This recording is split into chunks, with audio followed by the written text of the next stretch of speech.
18. Is it 18? Yeah.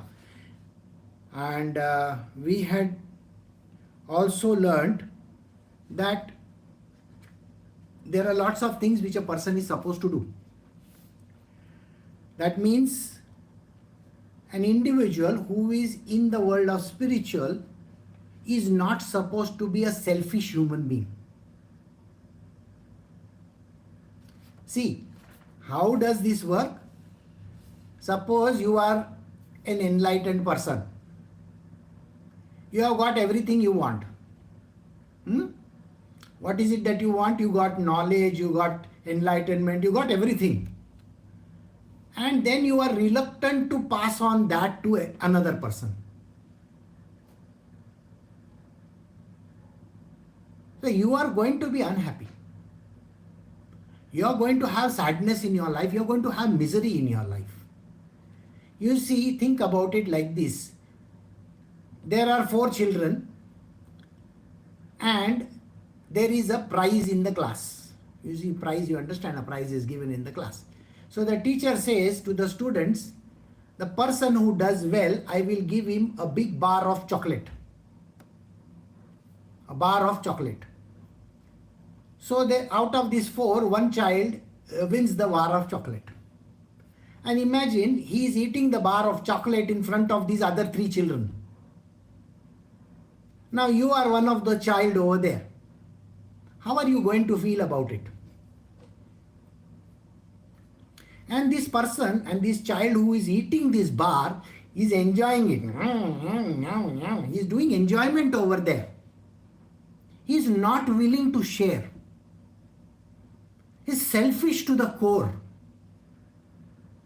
Just because those other children are less intelligent or not in a position to do, this child thinks that, oh, I got this because of my intelligence. I got this because I am teacher's pet.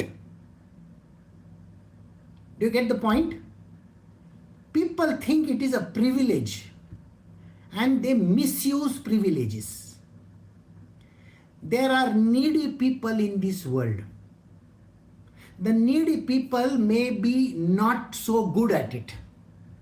Somebody's intelligence level could be high, somebody's intelligence level could be mid, and somebody's intelligence level can be very, very low.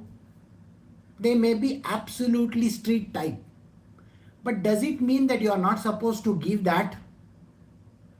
What is most important in spirituality is to share the knowledge. And we should never judge a person. If you are getting the knowledge, you can say, can I get the knowledge, but not necessary that I want to share it with others? You cannot say those words. If you got the knowledge, you got to share it. Now think like this. Does knowledge become less by sharing? No. Knowledge grows by sharing the knowledge. I hope you get the point. It is money will become less. Suppose you are sharing money. You have say 100 rupees and you are giving somebody 5 rupees, 10 rupees and all that. So what happens to that person? That person has got less amount of money at the end of the day.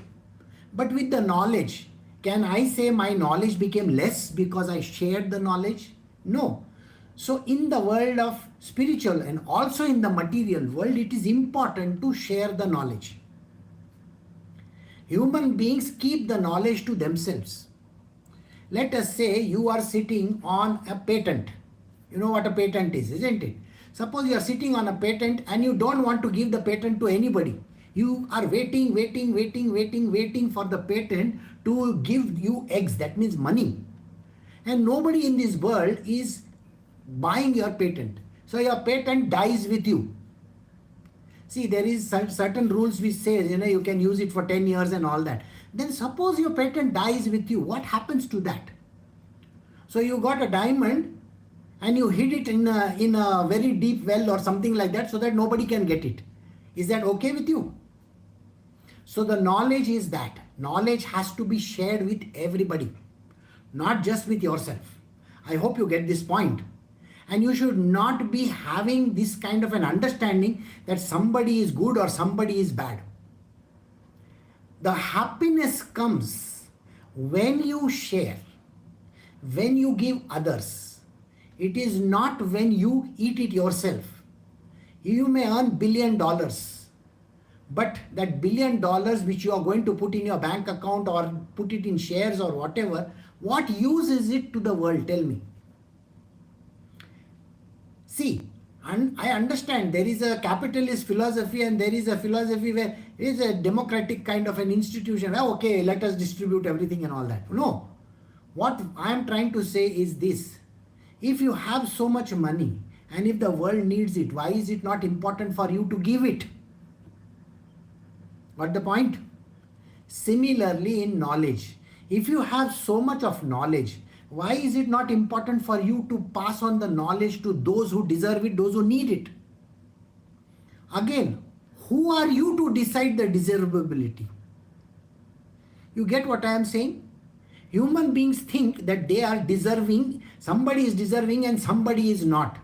How can you decide on a desirability? So in a class when a teacher is teaching, does she look at desirability when she is teaching on the blackboard? No. She is giving the same knowledge to 100 or 50 children at one time. Think about it. And if you think that this spiritual knowledge is to be given to only one person or two persons, it is not a done thing. This is the answer which we have to understand. And this is what was told by Narada to Vyasdev. You have to share your knowledge. You are a great devotee of the Lord. Okay, can you share your stories? You see, you know stories of God. So can you please give these stories to everybody? That was the answer. I hope you get it. So today we are going to start a new verse. We are doing Srimad Bhagavatam, Canto 1, Chapter 5, verse 19. Is this Narada's instructions on Srimad Bhagavatam? My dear Vyas, even though a devotee of Lord Krishna sometimes falls down, somehow or the other, he certainly does not undergo material existence like others, is doing fruity work, etc. Because a person who has once relished the taste of the lotus feet of the Lord can do nothing but remember that ecstasy again and again. See, this is a beautiful line where he says that many a times, human beings create a lot of problems. They create errors. They make mistakes. Everybody makes mistakes. Is there anybody in this world who doesn't make mistakes? That's what Jesus Christ said. No? Somebody who has not sinned should take the stone and throw it. This is what he said. Everybody had sinned. So everybody is supposed to do that. In the same manner, in spiritual, we cannot pinpoint a person that you are bad, you are good, this one is like this, that one is like that. No. Everybody is same in the eyes of God. Got it? Yes. Depending on your prarabdha karma, that is your karma, whatever benefits that you are supposed to get, you will get. Benefits could also be some kinds of problems, correct? So everybody goes through their problems, everybody goes through their happinesses also. So misery and happiness both are two sides of the same coin, right? Agreed? And this cannot be determined by anybody. Can you determine that you are going to get happiness now? See, you may think that, oh, I am in love with someone, I want to get married, I am going to have happiness. Are you mistaken? Yes. Who told you that after marriage you are going to get happiness? There is no guarantee of happiness anywhere in this world. I hope you get the point. Likewise, is there a guarantee that you are going to be miserable throughout your life? That also cannot be said, no? Today you may be a miserable person, you may not have any money. But tomorrow you may win a big lottery. You may get a lot of money and you may become rich. Is it possible? Yes, anything is possible. So misery and happiness cannot be determined. It comes on its own and it goes on its own. Alright? We just have to go through life. Whatever happens, we are just supposed to accept it and move on. People fight normally. When some things happen to them, they will fight. They will say, why did this thing happen to me? This should not have happened, blah, blah, blah. All those things they say. But it is a part of life. Please understand one thing. Whatever has to come to you will anyway come to you. Did you get it? Your karma determines what is supposed to come to you.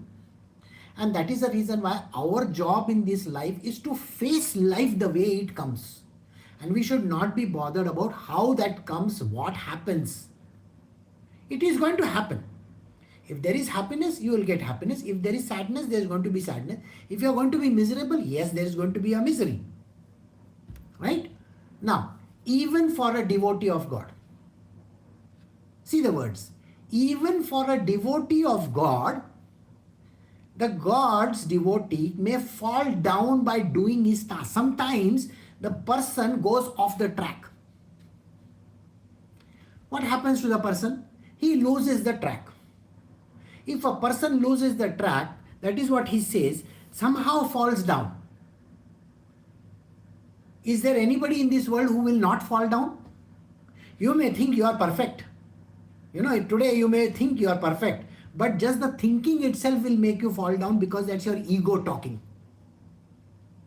Do you understand? That means you have already fallen down. No, nothing can happen to me. You can't say those words. Say, likewise in politics also, nothing cannot happen to me. What do you mean by nothing cannot happen? Everything can happen and anything can happen.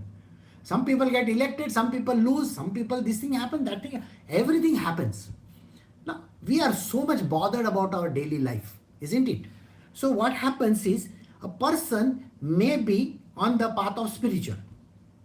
He may be a devotee of God. But he may lose his ground that time. Something may transpire in his life. His could be her life also. Okay, we are talking about both. That is man and a woman. So, something can happen to that person. And that something could be destiny, isn't it? Something which destiny has programmed. Maybe the person who was there was completely lost in God, suddenly decides, no, tomorrow I want to get married. And after marriage, he goes on the path of material world. I hope you get this point. Many a times in spirituality, I have seen in the last so many years, I have seen people are very, very devoted to me. They are devoted to the scriptures. They are coming and sitting in front of me. They are doing so much of lessons. They will do the scriptures and they will be attentive. They will attend every satsang of mine and be very, very regular. And suddenly something happens in their life. They lose track of everything. So somebody says, okay, I have a problem because he has not given me what I wanted. The person can go off the track. Somebody can get cancer. Somebody can get lost in the material world. I want to make money. I want to make money. Somebody can say, I want to go to my village and get married and settle down over there. Understood? And the person who feels, I have been with Guruji for so many years, may one fine day decide, I want to kick his ass and I want to go away. Can that happen? Previous verse we did. Misery and happiness cannot be determined. Now this kind of sentence, can it be determined? And who is saying to whom? Narada is telling these words to Vyasdev. Vedvyas is told that you Mr. Vedvyas, can go off the track also. Who are you? Some great person? You may be Krishna himself, but even Krishna can fall off. Got the point? If he is in the material world, have you not seen all the sages and saints? One person ran away with Mohini, one person ran away with, how many different stories are there? Have you not heard those stories? Have you not heard of Vishwamitra? So many stories are there. The Lord himself will get lost. Shivji ran after Mohini, isn't it? Even the Lord can forget the track. So this can happen. Anything is possible in this world. Anything can happen. So you can't guarantee that you are going to be there permanently or always going to be there. What gives you the right to say those words? You can't. Understood? And that is the reason why a person should not become egoistic and arrogant in this world. Egoism and arrogance will lead to the person's downfall very soon. And then, what is important here is to have that humility, love, devotion. The path of devotion has to be continued. So, what is the thing what is it that is mentioned over here? Narada is very clearly saying this. If a person is a devotee and he goes away from devotion, in the next life, he will start from where he lost his devotion. Did you get the point? So in the next life, he will come back as a devotee only. This is the beauty of devotion. So those who lose their track will come back after some time. So there are lots of people who were there with me in my previous life. And every time I meet them, they may wonder, okay, how did I land up with you? They always have this great thing in their, how did I land up with you? I don't know how I came to you. My friend brought me here. That is what they think, Somebody, some friend or some relative or somebody brought you here. No. It is the relationship with devotion that brought you here. You have already crossed it in your last life there and you left it at that. After you left it at that, this life you are back in action. You could be 40 years old also, does not matter. You can start at 16 also, does not matter. You can start at 4 years and 5 years also. And there is a certain amount of time that you will be there with me. Everybody cannot be with me all the time. Understood? So some person will be there with me for 10 years. Some person may be there for 2 months. Some person may be there for 2 years. Doesn't matter. Sometimes I have to personally tell a person, see, your time is up. You have to go. The person is reluctant, is saying, no, I want to be with you. Sorry, who told you that? Your time is up, finished. You can go. This person gets upset and angry. They may call names. They may say whatever they feel like. Please understand, as a spiritual master, my job is not to leave anybody. Whether it is this life, past life, or whichever life. It's a part of a coterie. It's a part of a team. We will continue. So today, if you take a chance and you say, no, I enough of these satsangs and all that. I hate these satsangs. Every morning I have to sit, or somebody will say in US will say, every evening, what is this nonsense? I have to listen to the same thing over and over and over. Every satsang that he gives is the same thing he repeats. Now I am fed up of all these things. I will leave him. Good for you. You can leave and go. There were a couple of people who were leaving and going. At that time, they started giving me a lot of bad words. They said a lot of bad things. I told them very clearly on their face. I said, don't worry. I will see you in your next life when you come back exactly at this moment in time. At that particular place where you dropped off, that place you will start with me again. Because I cannot leave you. You may leave me at this time. It is okay with me. And that is what is the meaning of the words. That they will not be going away. So the devotee of God always continues. And there is always a misconception. This misconception was created by their mind. See, many a times when I say, okay, you are a part of the Gopi gang. Okay, we'll all be together at one time. Do you remember these words were already said by many of the sages in the past? We will be together. Was this said by Ramakrishna Paramahansa to every other? Was it also said by Sai Baba of Shirdi?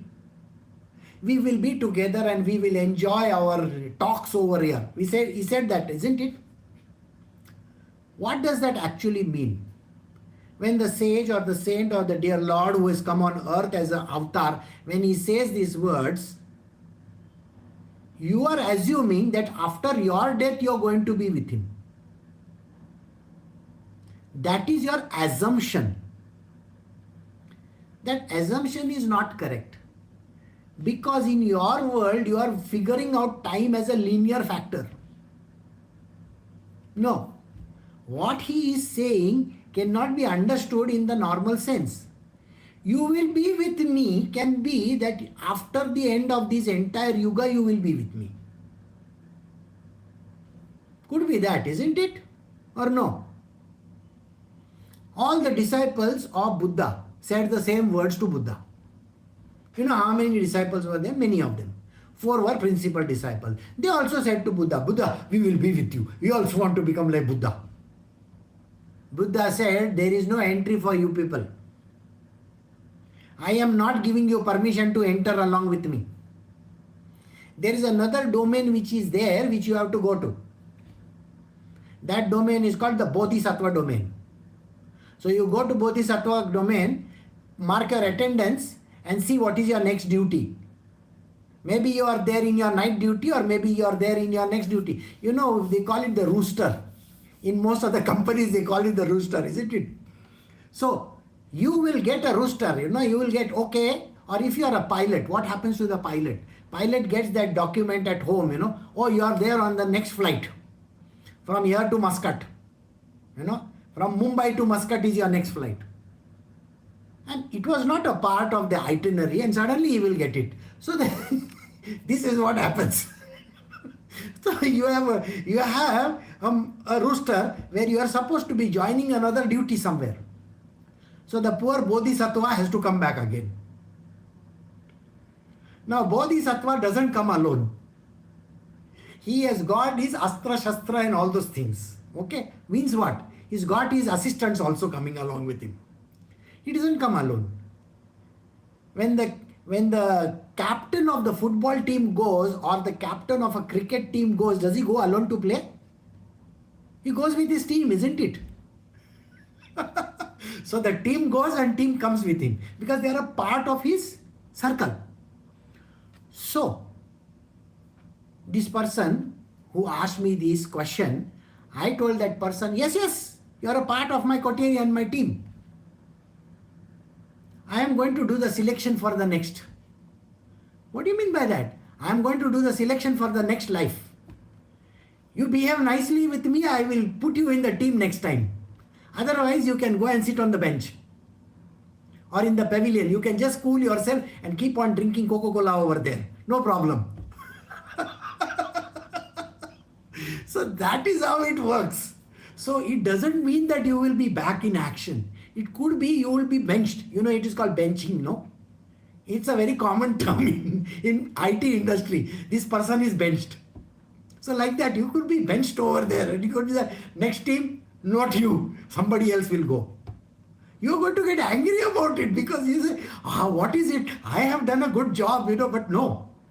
Your assessment is always there. And that is why he says, because a person who once relishes the taste of this lotus feet of the Lord, once a person is a devotee, always wants to be lost in devotion. It is like, if you have taken one to ski, you want that again and again and again, all the time. It is like intoxication. You are a drug addict of devotion. Not the real drug addict. I am talking about devotional drug addict. That drug is called devotion. And you are going to be drug addict for devotion all your lifetimes. So once you are in it, you are trapped forever. Okay? Shri Krishna says, you are finished. You are always going to be with me. Alright? That is how the verse works. Alright? So now let us move to the next one. Shri Krishna is himself the cosmos. And still he is aloof from it. From him only has this cosmos manifestation emanated in him is rest. And unto him it enters after annihilation. Your good self knows all this. I have given you a synopsis. Here is the line which is telling you. Sri Krishna is the universe and the whole cosmos. Everything in this universe is him alone. You think the benching is also not him? Huh?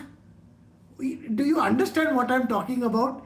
You see, you are sitting there waiting for his next arrival. It's not that he is not arriving. One of his essence is already there. Some people will go to, say, Goloka. Some people will stay on the earth. Some people will go on moon. Some people will go somewhere else. Okay.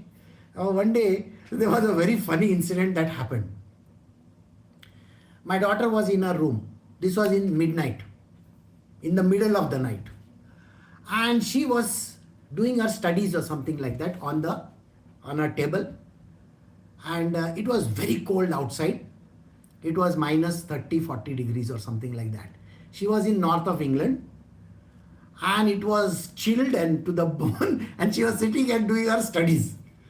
Suddenly, she saw Krishna standing over there. And he is literally pushing her like this, like this, like this. And she literally backed up on the table and fell backwards. And then he's telling her, tell Krishna over there. And he gave a message. She freaked out. Now this was in the midnight. So if it is midnight over there, you know what time in India it is, no? It is early morning. So I got a call at some 4 o'clock or 5 o'clock or something like that. I got a call. I want to tell you something. What do you want to tell me? Krishna has said, Krishna, you are supposed to do this. Now this is a double Krishna. Who is this double Krishna? Nobody knows. So one word Krishna, second word Krishna. So he says, Krishna has said this to me. I am supposed to tell this to you. And please don't try your stunts again with me like this. I was already early morning, 5 o'clock or 4 o'clock, I'm lost in my books. You have to understand. Today also, if you call me at that time, mostly I will be somewhere lost in some book or something like that. Or I may be lost in reading something. I said, what happened? What are you talking about? And then she gave me, oh, yeah, that message. I was supposed to receive it. Okay. He has made you that vehicle so that I can receive the message. Now see the whole idea about it. It is not that Sri Krishna has one avatar. Sri Krishna has multiple avatars. Okay? He can be simultaneously in various locations. It is your mind which says that he can be in one place. Is that correct or wrong? It is your ideation that Krishna can be only in one place. So Sri Krishna can take birth here in this book also in Gokul. Okay, he is there in Mathura. He was born in the jail. I'm sorry, who told you he is born in the jail? He was not born in the jail. He manifested over there. And then before manifestation, do you remember what happened? A four-armed form of Krishna stood in front of the parents and said, see, I am going to be born just now to you. And he gave one full funda and full theory about what is going to happen. And he gave an entire story. You are supposed to put me in one basket and carry me across the river. Okay? And replace me with this another baby over there. He gave a full story and then he vanished. And then soon thereafter at 12 o'clock, Krishna was born. So who was that person who was there just now? Don't know. And who is born? Don't know. Who is the Krishna who was there in Vrindavan? Don't know. Got the point? And who was there who went to Dwarka? And why is it that he went to Dwarka? You see, the funniest part of it all is we do not understand Krishna at all. We put limitations on him. The limitations are very, very peculiar. When Narada was asked the same question by Vyasadeva, not here, it is not in this scripture. Vyasadeva asked him, can you describe the forms of Sri Krishna? So he says, yes, the supreme form has got 4 hands and he carries Shankha Chakra, you know that chakra which is there, it goes on his hands, and Shankha, you know, Gada and Padma. Really? And then, what is his other form? He says, Gada is replaced by a hull. a plow. Really? A plow. Then the third avatar, he says, he is replaced with another weapon, a pestle. You know what a pestle is, no? You pound things with pestle. So in one more, there is one, it's not here. There used to be one picture over here, or there is one image, a black image this much, which is there in Udupi. Udupi Krishna, you know what he is carrying? He is carrying one rod with him. It is called the pestle. It is his third avatar. It is not the first. The first avatar has these four things. The second avatar has this. The third avatar has pestle. And then the fourth one. Fourth one has a bunch of flowers in his hands. Huh? Sri Krishna with flowers? You see, he's got thousands of forms, and every form has different things. And his clothes also differ. The kaustubh changes. Everything changes. So Sri Krishna's avatars are there even in the pavilion. Don't worry about it. So you may think that why I should go on the earth, he's not taking me. Don't worry. There is another person over there. Okay? He wants to pound somebody with a pestle. Dun, dun, dun, dun, dun, dun. Maybe he wants you to be just his assistant pounding somebody. We don't know that. So be there. So this is how it works. I hope you get the point. So that is the reason why he says these words. That he is just the cosmos. He is everywhere. Everything rests in him. So at the end of the yuga, everything merges in him. That means if you are a devotee of Krishna, you will merge in him. Does not matter. So don't bother your head about when, where, how, why and all that. Sometimes people get afraid, what is going to happen. There's nothing going to happen. Don't worry. Just be a devotee and just be lost in him. Finish. Sometimes you will be given one, that, when you are playing that football, they give that the yellow color, red color, something like that. They show, no? You can get that and you can get out of the stadium also, for all I care. But sometimes it may happen like that. We don't know. So, your good self knows about this. I have only given you a synopsis. Who is saying these words? Narada is saying, see, you already know this. Why are you asking me? Many a times I have to tell some of my devotees, especially one of them, you already know this. Why are you coming and asking me what is to be done? What should I do? How things are? Don't be a stupid person. Go do yourself. Go. Your job is to do. Just do it. No, I don't understand. How many lifetimes have I taught the same thing to you? If I have taught you in all your lifetimes, what is it? I forgot, I don't know. What is this? I don't know. But you have got a job to do. If you are a devotee, then you are going to be my chamcha, no? You understand what a chamcha is, no? A spoon, you're always going to be around with me. I'll carry one fork and I will carry one spoon with me all the time. I have to use a spoon. You know that, no? Or you don't know that? I can't eat with my fingers for some reason. So you are my spoon. I will always carry one spoon in my pocket with me. What? Like people carry toothbrushes, no? Carry spoons with me. So it's like that. So don't worry about it. You just have to be a devotee. You can be devoted. And yes, sometimes you can fall off on the road also. You have a little extra during, New Year's Eve, and maybe tuck. You're gone off. Somewhere you will be lying in some gutter. Doesn't matter. I think everybody does that. Birmingham is known for all this.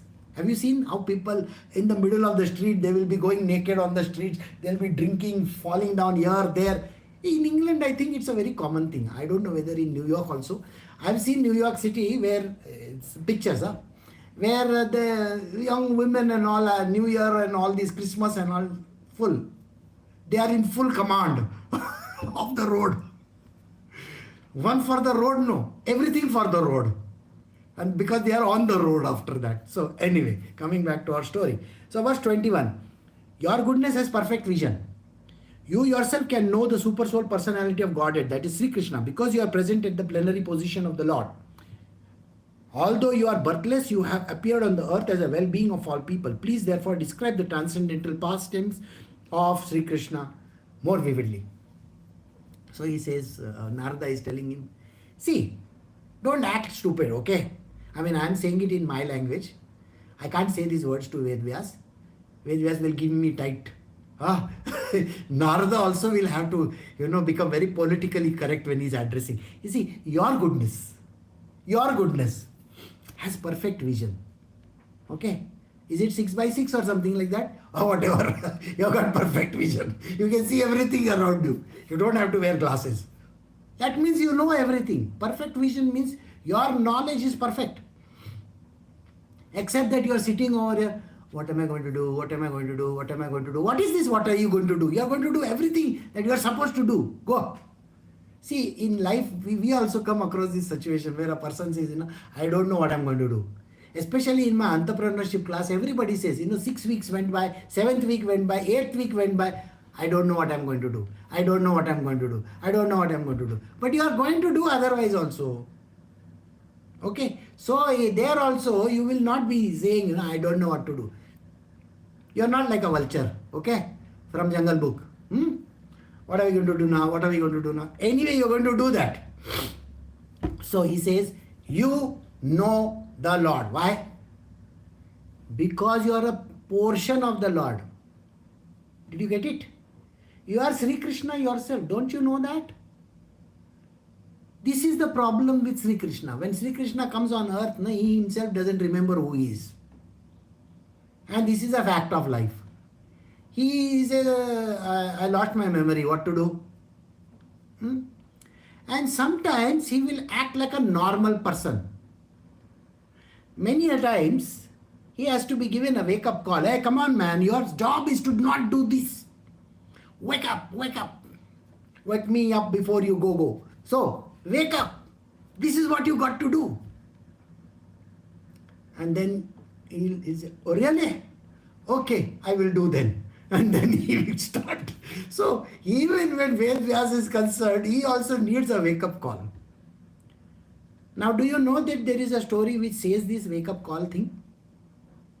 It's a very beautiful story when the Lord is enjoying his life as a pig. Okay? He's a pig, and he's got one nice piggy bank over there, big fat one. Okay? And this bank is giving a lot of, dollars, small children. And he's enjoying those things. My piggy bank, my house, my children, my this, my that. He's enjoying. And he's completely lost in it.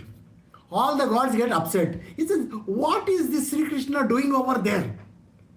He's behaving like as if he's, he's got this wife of his and all that. No, please wake him up. So all the gods go and tell him, Lord, please come. He says, no, I'm enjoying my life over here. As a pig, I love to end this thing, I love that muck lying all over the place, rolling in that black thing, all the dirt all over. It is so wonderful. It's a story about human beings.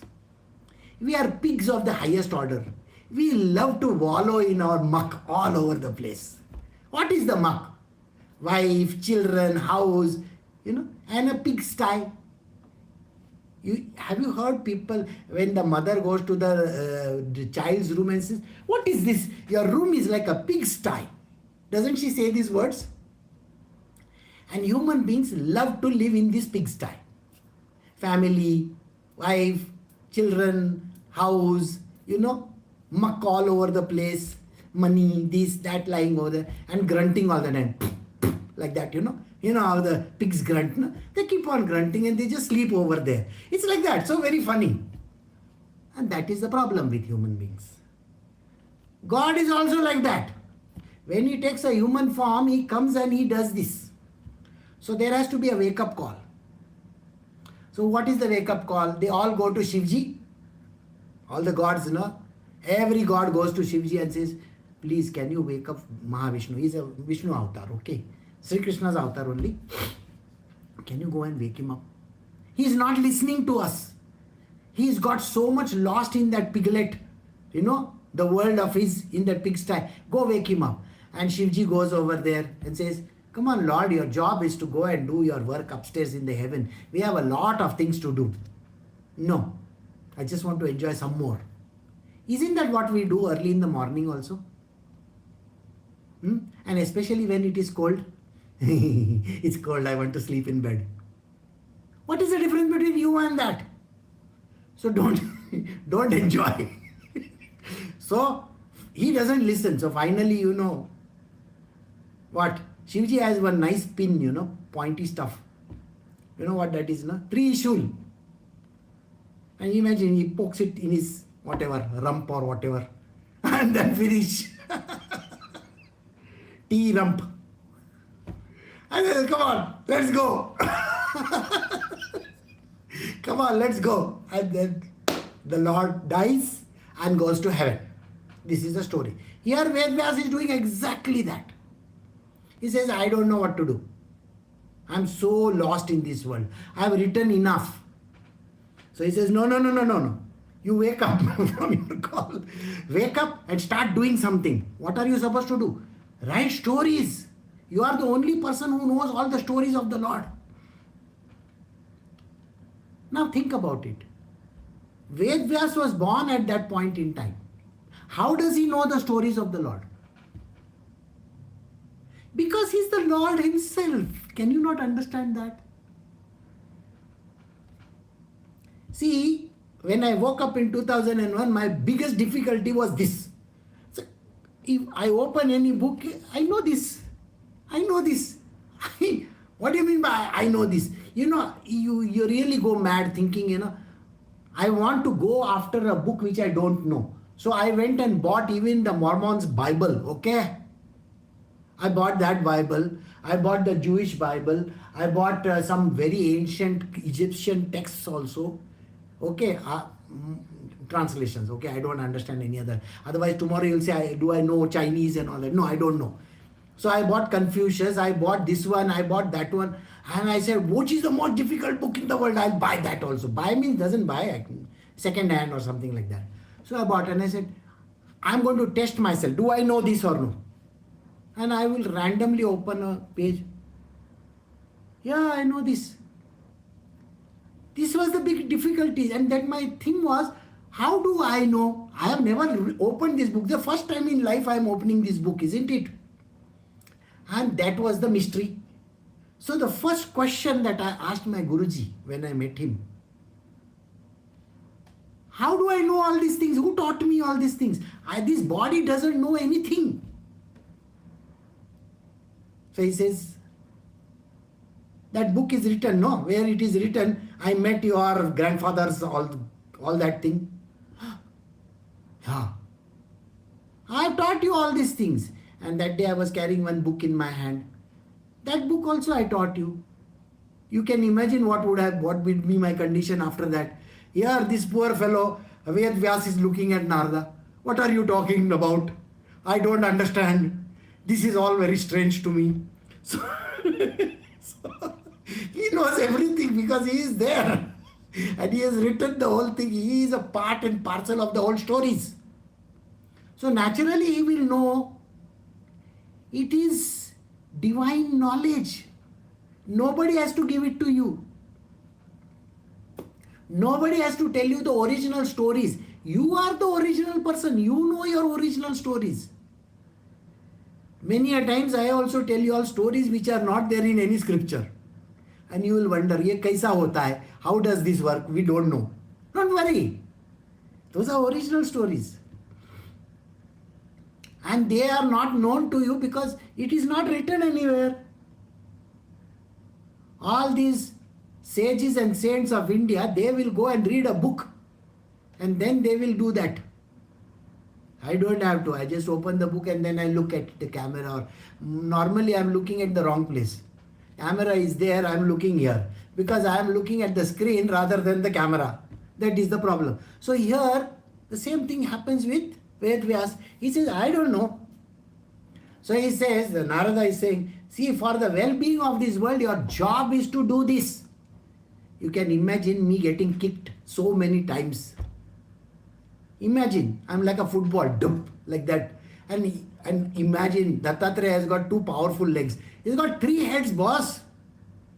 All the 3 energies with him, and he kicking me means what?